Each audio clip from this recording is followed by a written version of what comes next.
ever replay one tiny moment from last week and feel your whole body cringe as if it's just happened again? Do you find yourself wondering what's wrong with you, even when part of you knows that you've not actually done anything terrible? Do you feel anxious when someone questions you, leaves a message unanswered, gives you feedback, or seems even slightly disappointed in you? Welcome back to our channel, where we talk about all things relating to anxiety and our mental well-being. In this video, we will be talking about shame and anxiety and why the voice in your head is not always telling you the truth. We will look at what shame actually is, why it can feel so intense in our body, how it feeds anxiety, overthinking, perfectionism, people-pleasing and defensiveness, and most importantly, what we can begin to do when shame takes hold. If shame is something you struggle with, it does not mean you are weak, it does not mean you are broken, it definitely does not mean that there is something bad about you. Shame is often an old protective pattern that our nervous system has learned, and when we understand it properly, we can begin to soften it.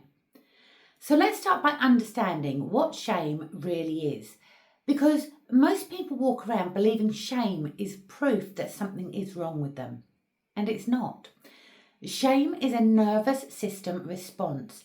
It is an old survival signal that says, I might be rejected, I might be judged, I might lose connection, I might no longer be safe in the group. From an evolutionary perspective, belonging mattered. Our ancestors needed the group to survive. Being accepted by the tribe meant safety, food, protection and connection. Being pushed out of the tribe could mean danger, so our nervous system learned to pay very close attention to anything that looked like disapproval, rejection or exclusion. The same wiring still sits within us today. Of course, we're not living in a tribe in the same way anymore, but our body can still react as if we are.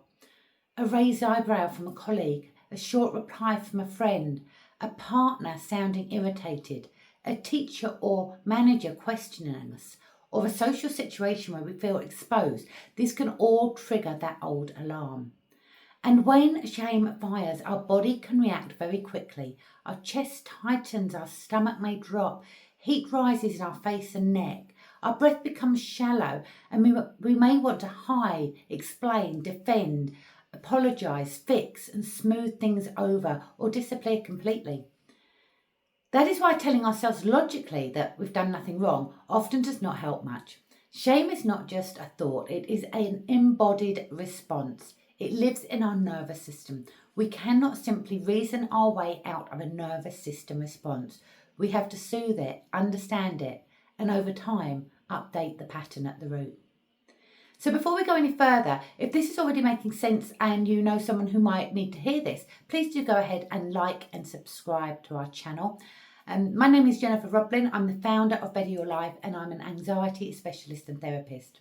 I help children, teenagers and adults understand what is really driving their anxiety, soothe their nervous system and begin to feel like themselves again. You can get in touch by clicking on the link over in the description.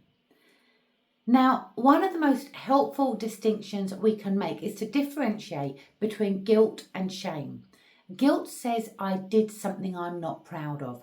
Shame says I am bad, I am not enough, I am unlovable, I am too much, or there is something wrong with me. Guilt can sometimes guide us back towards our values. It can help us repair something, apologise if we need to, or behave differently next time. Shame does not guide us in the same way. Shame tends to freeze us, shrink us, and make us turn against ourselves. So guilt is about behaviour, shame is about identity. And when shame becomes tangled with anxiety, it can become exhausting because anxiety then starts scanning the world for anything that might prove the shame is true. So anxiety is usually about what might happen. Shame is usually about who we believe we are. Anxiety says, what if something bad happens to me? Shame says, what if I am the bad thing? Anxiety scans outward for danger. Shame scans inwards and decides the danger is us. So imagine you are in a meeting and your heart starts racing because you do not know what questions people are going to ask you. Your mind goes blank, your breathing changes. That's anxiety. Then the meeting ends and the voice in your head says, I made a fool of myself. Everyone must think I'm useless. What is wrong with me? That voice is shame. Then the next morning, you dread going back to work. That is anxiety again. Now it's being driven by yesterday's shame. This is why shame and anxiety can feel so tangled. They are not exactly the same, but they feed each other. Shame creates anxiety because if we secretly believe we are not good enough, our body braces for the moment we will be exposed. Anxiety creates shame because if we are struggling, we may start judging ourselves. You might have thoughts like, why can't I cope like everyone else? Why do I overthink everything? Why am I so sensitive? Why do I always take things personally? And then shame becomes another layer on top of the anxiety we were already carrying. This is why I always want us to move away from judging ourselves and towards understanding ourselves. Because when we judge the pattern, we strengthen it. When we understand the pattern, we create space for change. Shame often begins much earlier than the moment that triggers it. It can be laid down in childhood, in school, in relationships, in work environments, or during times when we felt criticised, rejected, humiliated, unseen, compared, or when we didn't feel emotionally safe. Sometimes it's obvious. We may remember being laughed at, shouted at, bullied, excluded, or made to feel too much. Sometimes it is much more subtle. We may have grown up feeling that love came when we were useful, quiet, high achieving, being easy, pleasing, successful, responsible, or good. Over time, the unconscious mind may form a belief such as, I am only safe if I get it right. I am only loved if I do not upset anyone.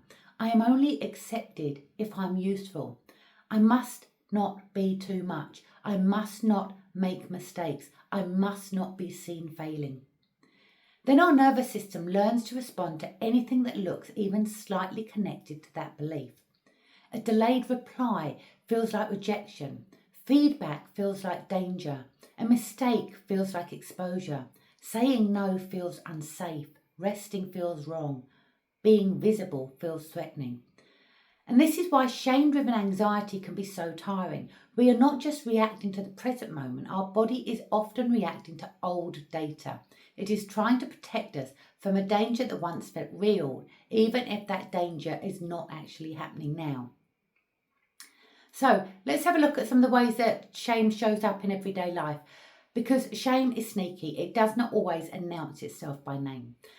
One way shame shows up is through overthinking. We replay the email, the conversation, the facial expression, the moment we spoke, the things we forgot, or the way someone responded. Our mind loops because our body has not yet processed the feeling underneath.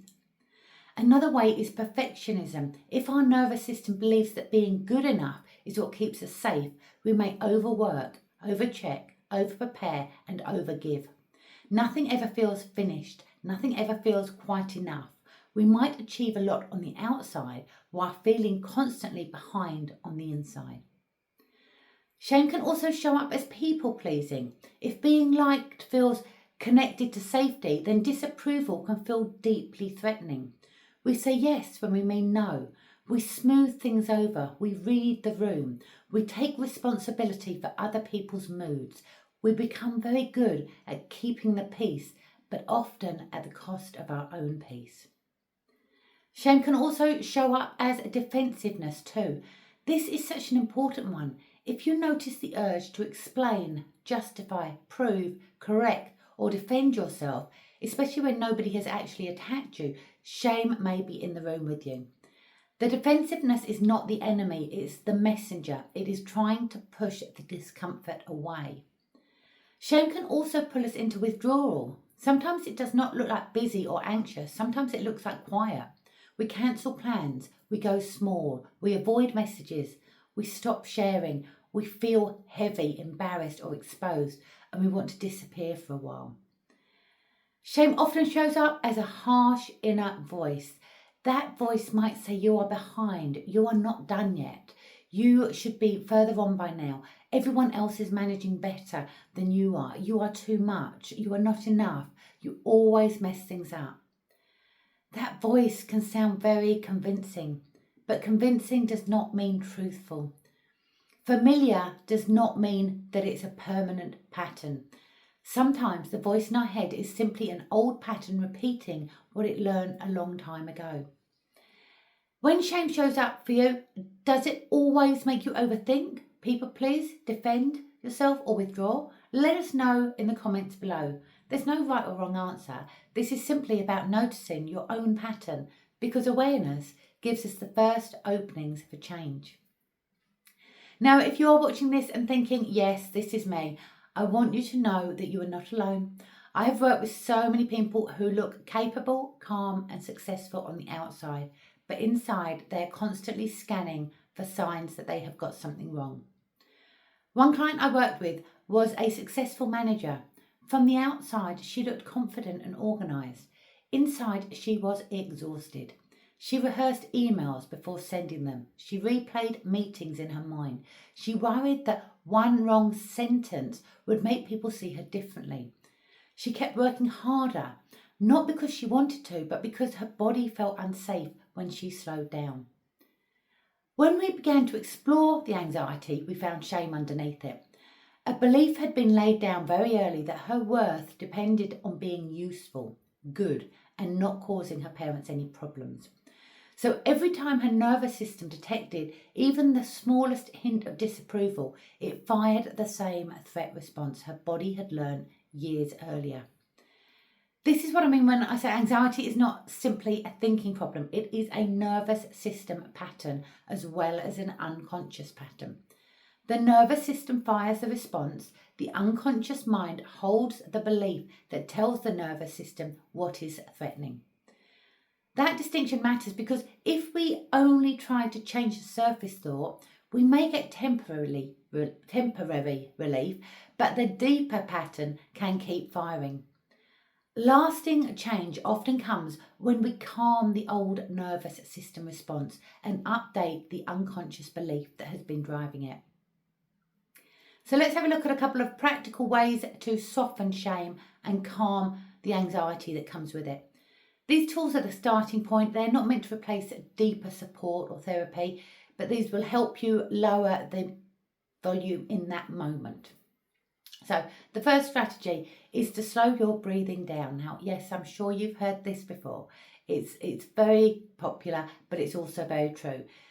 So we want to extend the out breath. When shame or anxiety fires, our breath often becomes shallow and quick. This sends more danger signals through our body. Try breathing in gently for the count of 4 and breathing out slowly for the count of 6. And try that for a couple of minutes. The longer out breath gives our nervous system a message that we are not in immediate danger. We are not trying to force ourselves to relax. We are gently communicating safety to our body. And once our body feels a little safer, our mind often becomes less frantic. The second strategy is to drop into the body before the mind creates a story. When you feel that shame flicker, pause and ask, where do I feel this in my body? Is it my chest, my stomach, my throat, my face, my shoulders, my jaw? You do not need to fix it immediately. Just name the sensation. Shame grows inside stories. It can quickly become, everyone hates me, I always ruin things, I'm not good enough. But if we come back to the body and say, this is the heat in my face, this is tightness in my chest, this is a heavy feeling in my stomach, we interrupt the spiral. The third strategy is to ask a deeper question. What would I have to feel if I could not feel ashamed right now?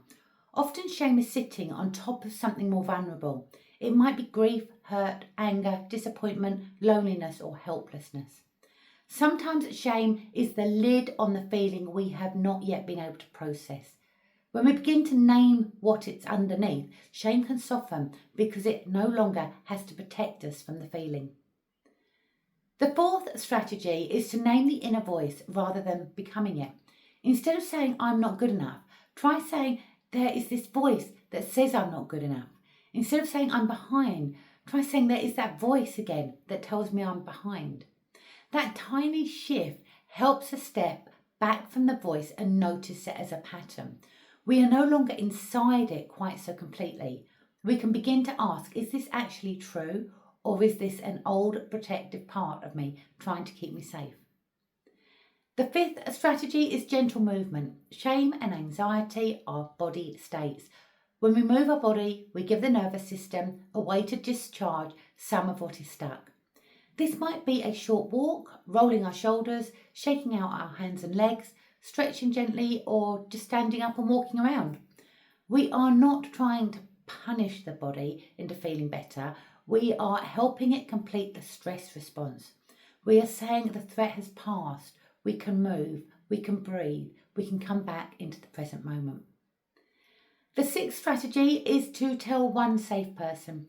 Shame thrives in silence. It becomes stronger when we keep it hidden and assume nobody else would understand. But when we share with someone who we trust and it's met with warmth, the nervous system receives new data.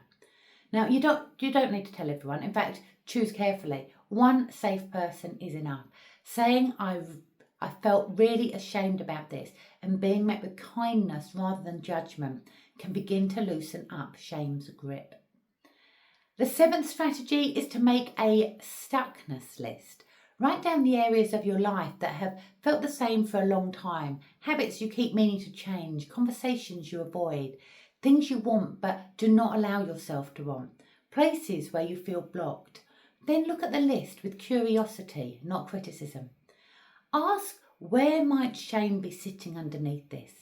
Where am I afraid of being seen, judged, rejected, disappointed, or exposed? Curiosity softens shame. Criticism feeds it. The eighth strategy is to catch defensiveness early. The next time you feel the urge to justify yourself, pause, ask quietly, which part of me is feeling ashamed right now? You do not have to do anything dramatic with the answer. Just noticing it begins to interrupt the loop. So, I have free resources linked in the description, and I would especially suggest for this video to have a look at the feelings wheel, because shame often hides under anxiety, frustration or overwhelm, and the feelings wheel can help you put more precise words to what is really there. You may also have a look at the journaling questions to reduce anxiety workbook, because that's helpful if you want to explore the inner voice more gently. If you would like those free resources, click the link over in the description. And if this video is helping you understand yourself in a new way, please do like, subscribe and share it with someone who may need it. The reminder that they are not broken. Now, one of the kind of things that we can do when shame appears is to stop arguing with it and start listening underneath it. Shame often says there is something wrong with us, but underneath that there may be a part of us that is frightened or rejected, or fearful of being misunderstood, frightened of not belonging, fearful of being too much. When we meet that part with criticism, it becomes more frightened. When we meet it with compassion, the nervous system begins to soften. You might say to yourself, this is shame. My body is trying to protect me from rejection. I do not have to believe the story, but I can be kind to the part of me that feels unsafe. This does not mean we never take responsibility. It does not mean we pretend our behaviour does not matter. It simply means we separate behaviour from identity. We can repair a mistake without becoming the mistake. We can apologise without collapsing into shame. We can learn without attacking ourselves. That's a very different way of living. Instead of the inner voice saying you're awful, you ruined everything, we can begin to say, I'm human, I can learn, I can repair. I can do this differently next time, and I do not have to abandon myself in the process. So this is important because many people who struggle with anxiety are already deeply thoughtful and caring. They already care about those around them. They already reflect. They already try hard. What they often need is not more self-criticism. They need safety, clarity and support, so the nervous system can stop treating every mistake, every feeling and every moment of uncertainty as a threat. If shame has been part of your anxiety journey for a long time, please be gentle with yourself. Patterns that were formed over years do not change because we shame ourselves into changing. They change when we bring warmth, awareness and the right support to the place where the pattern begins. At Better Your Life, we work with people across the UK and beyond to understand what is really driving anxiety, including the nervous system responses and the unconscious thoughts and belief patterns but underneath them. So if you would like guidance, you can jump on over to the description and book a consultation call over there. So shame and anxiety are closely linked and they are not the same thing. Anxiety says, what if something bad happens? Shame says, what if there is something bad about me? Anxiety scans for danger. Shame turns the danger inward on ourselves. And when the two become tangled, it can feel as if we are never quite safe being ourselves. And that voice in your head is not always telling the truth. Sometimes it is repeating an old story. Sometimes it is trying to protect you using outdated information. Sometimes it is a part of you that learned long ago that being perfect, pleasing, being quiet, useful or invisible was the safest way to stay connected. You are allowed to outgrow that pattern. You are allowed to become visible. You are allowed to take up space. You are allowed to make mistakes and still be worthy of love, belonging and respect. So, when shame shows up, what does it sound like, feel like in your mind? Does it tell you that you're behind, too much, not enough, being difficult, being selfish, a failure, or something else? Share one word in the comments if it feels safe to do so. You might help someone else realise that they're not the only ones hearing that voice. And remember, if you want a gentle place to begin, head over to the description and download the feelings wheel and the journaling questions to reduce anxiety. They're both in the workbooks, along with plenty of others. So if you are struggling, then you can book a call over in the description. But other than that, thank you very much for watching. I hope you found this useful. Bye for now, and I'll see you on the next video.